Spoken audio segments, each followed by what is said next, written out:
Guys, I have a really special car to show you today. It's the Ferrari 333 SP.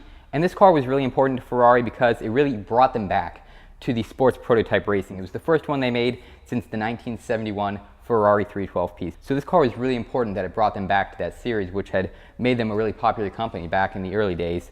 It competed in the IMSA GT Racing Championships and later FIA Championships.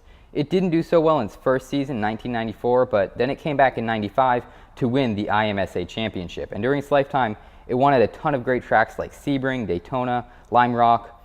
It was also made available to customers who had more money than they knew what to do with, but only 40 were built in total, so it's still a very rare car. Part of what made the 333 SP so popular was its really great powertrain. It's a 4-liter V12 engine that produces 650 horsepower at a casual 11,000 RPM. And that engine is actually based off of the Ferrari F50's powertrain, but they had to reduce the displacement from 4.7 to 4 because of race rules and regulations, and they added 1 valve per cylinder for a total of 60. So it's an incredible powerhouse in this car, and it's paired with a 5-speed sequential transmission. Top speed was estimated to be 229 miles per hour and 0 to 62 in just 3.3 seconds. So obviously with the powertrain, you really got that power.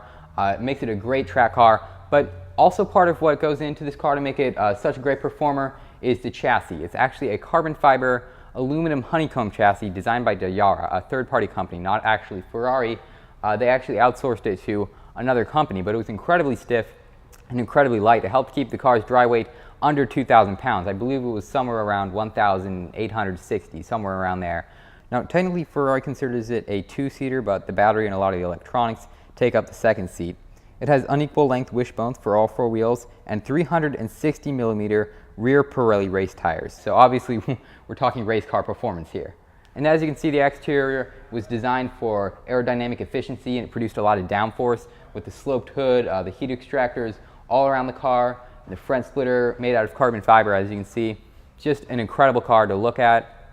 It's also an incredible car to hear. Unfortunately, I can't get it started up for you in here. I really wish I could, but it's inside, and the exhaust emissions probably don't match up with regulation because it's a race car, so it would probably kill us all if I started up. But if you want to hear it start up and drive around the track and stuff like that, you can check out a video right up there. It's not my video, so make sure to subscribe before you go check that out, but it does sound really incredible. But there's my video on the Ferrari 333 SP. If you liked it, make sure to give it a thumbs up, comment below, and go ahead and check out my channel because I've got a ton of other exotic supercar and hypercar reviews up. So remember to subscribe.